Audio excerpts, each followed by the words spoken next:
கர்நாடகத்தில் லாரிகள் வேலை நிறுத்த போராட்டத்தை தொடங்கி இருப்பதால் தமிழ்நாட்டிலிருந்து அம்மாநிலத்திற்கு செல்லும் லாரிகள் நிறுத்தப்பட்டுள்ளன. இது பற்றிய மேலும் விவரங்களை தருகிறார் நமது செய்தியாளர் சரவணன்.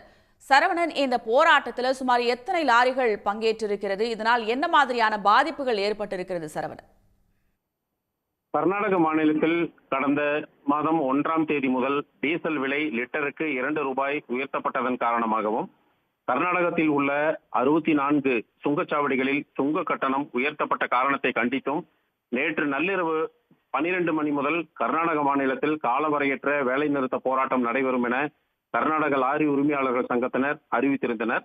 இதன் காரணமாக தமிழகத்திலிருந்து கர்நாடக மாநிலம் செல்லும் எந்த கனரக வாகனங்களும் இன்று அதிகாலை முதல் செல்லவில்லை. தமிழக கர்நாடக மாநில எல்லை பகுதியான பன்னாரி சோதனை சாவடி வெறிச்சோடி காணப்படுகிறது. இந்த வழியாக நாள்தோறும் ஆயிரக்கணக்கான லாரிகள் சென்று வருவது குறிப்பிடத்தக்க நிலையில் உள்ளது. எந்த லாரிகளும் இந்த வழியாக கர்நாடக மாநிலத்திற்குள் செல்லவில்லை.